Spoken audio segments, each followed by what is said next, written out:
Ashwin ASI यानी archaeological survey of India का एक एम्प्लॉय था। वो लोग अपनी टीम के साथ दिल्ली के सिरी फोर्ट की साइट पर काम कर रहे थे। क्योंकि फोर्ट का एरिया बहुत बड़ा था और रात को वहां चोर और ड्रग एडिक्ट्स कभी कभार आ जाते थे, तो उनकी टीम अक्सर दिन में ही काम किया करती थी। लेकिन आज का दिन अवनीश के लिए कुछ अलग था, क्योंकि वो वहां एक पूरी रात अकेले बिताने वाला था। 600 साल पहले अलाउद्दीन खिलजी ने मंगोल लोगों के हमले से बचने के लिए सिरी फोर्ट बनवाया था। माना जाता है कि खूंखार मुगलों के अटैक्स का जवाब देने के लिए खिलजी ने गुस्से में आकर 8000 मंगोल सिपाहियों के गले काट दिए और उन सभी सिपाहियों के सर काटकर सिरी फोर्ट की दीवारों में चुनवा दिए थे। जिसके बाद इन दीवारों के अंदर एक पूरा शहर बसाया गया, जिसका नाम भी उन दीवारों में दफन सिरों की वजह से सिरी रखा गया। लोगों का मानना है कि आज भी वहां उन सभी सरकटे सिपाहियों की आत्मा भटकती है। वहां के गार्ड्स ने अवनीश को बताया कि लोगों को यहां रात को घोड़े की, सरकटे मंगोलों के चीखने की, मदद मांगने की अजीब सी आवाजें आती हैं। जो लोग रात को यहां रुके हैं, उनके मुंह दीवार पर रगड़कर उन्हें मारने की भी कोशिश की जा चुकी है। ये सारी बातें सुनकर अवनीश की सिरी फोर्ट में दिलचस्पी और बढ़ गई। वो अब वहां एक रात रुककर देखना चाहता था कि सिरी फोर्ट में एक्चुअली ये सब चीजें होती हैं या ये बस एक कहानी है। जैसे दिल्ली की हर पुराने मॉन्यूमेंट के साथ कोई ना कोई भूतिया कहानी जुड़ी होती है। अंधेरा होते ही उसकी पूरी टीम वापस चली गई, लेकिन वो वहीं रुक गया। अपना कैमरा, टॉर्च और नोटपैड लेकर अवनीश अंदर चला गया। रात में उसे सिरी फोर्ट के शहर के खंडर दिन से भी ज्यादा सुंदर लग रहे थे।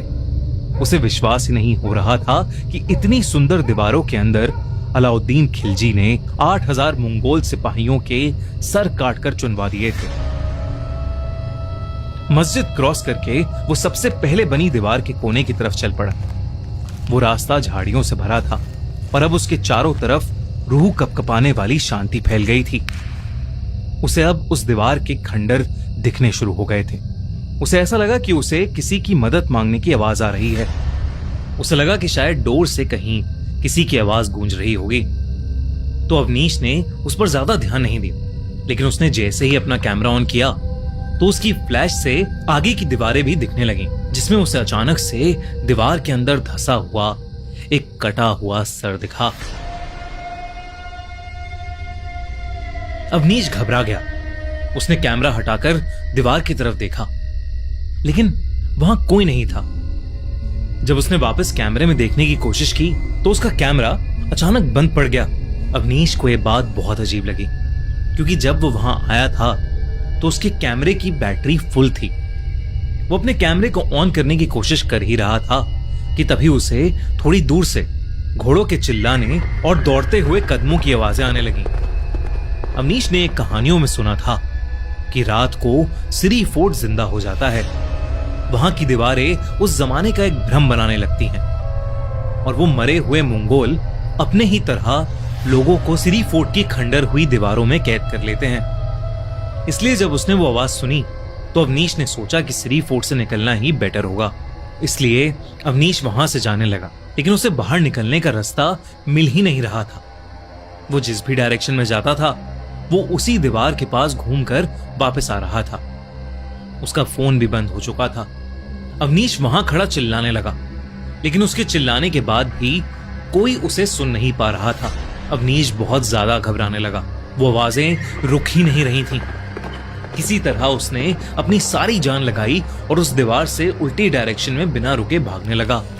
पर वो जैसे जैसे भाग रहा था, उन्हीं घोड़ों की आवाज और तेज होने लगी और उसके और पास आने लगी। भागते भागते वो फिर उसी दीवार के सामने आ गया।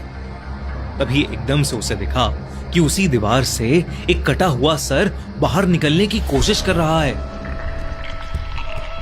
उसके वॉर हेलमेट और चेहरे से साफ था कि वो एक मंगोल सोल्जर का सर था। अवनीश ने देखा कि उसका मुंह धीरे धीरे खुल रहा था, जैसे वो कटा हुआ सर कुछ बोलने की कोशिश कर रहा हो। अवनीश ने डर के मारे अपनी आंखें बंद कर लीं। अपने आप को समझाया कि ये सब उसकी इमेजिनेशन का एक हिस्सा है।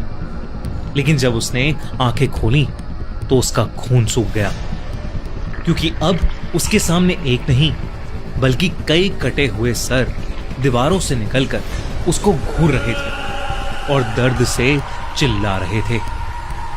अवनीश का दिल अब तेजी से धड़क रहा था। वो पागलों की तरह चिल्लाने की कोशिश कर रहा था, लेकिन उसकी आवाज भी निकलना बंद हो गई थी। अवनीश को ऐसा लग रहा था कि वो सारे सर रोते हुए, दर्द में चिल्लाते हुए उसको अपनी तरफ खींचने लगे हों। अवनीश खुद को संभाल नहीं पा रहा था। उसके हाथ कांपने लगे थे और वो एकदम से उस दीवार की तरफ खिंचता चला गया। उसे ऐसा लग रहा था कि जैसे उन दीवारों में से कई हाथ निकलकर उसको जकड़ रहे हैं और दीवार की ओर खींच रहे हैं। उसने अपना सर दीवारों पर रगड़ना शुरू कर दिया, जैसे वो खुद को उन्हीं दफनाए हुए सरों का हिस्सा बना रहा हो। उसे बहुत ज्यादा दर्द हो रहा था, लेकिन वो खुद को रोक ही नहीं पा रहा था। अचानक से उसे अपनी गर्दन पर बहुत तेज दर्द महसूस हुआ। उसे ऐसा फील हो रहा था कि जैसे कोई उसका सर उसकी बॉडी से अलग कर रहा है। उसके चारों तरफ वो कटे हुए सर उसे ही घूरते हुए और तेज चिल्लाने लगे। अवनीश भी दर्द में चीखता रहा, लेकिन उसकी आवाज सुनने वाला वहां कोई नहीं था। अगली सुबह जब सिरी फोर्ट का एक गार्ड वहां राउंड ले रहा था, तो उसे अवनीश उसी दीवार से अपना सर रगड़ता हुआ मिला। उस गार्ड ने अवनीश को रोका, लेकिन वो पागलों की तरह बस खुद को उस दीवार के अंदर दफन करना चाहता था। जैसे तैसे उस गार्ड ने अवनीश को उस दीवार से दूर खींचा।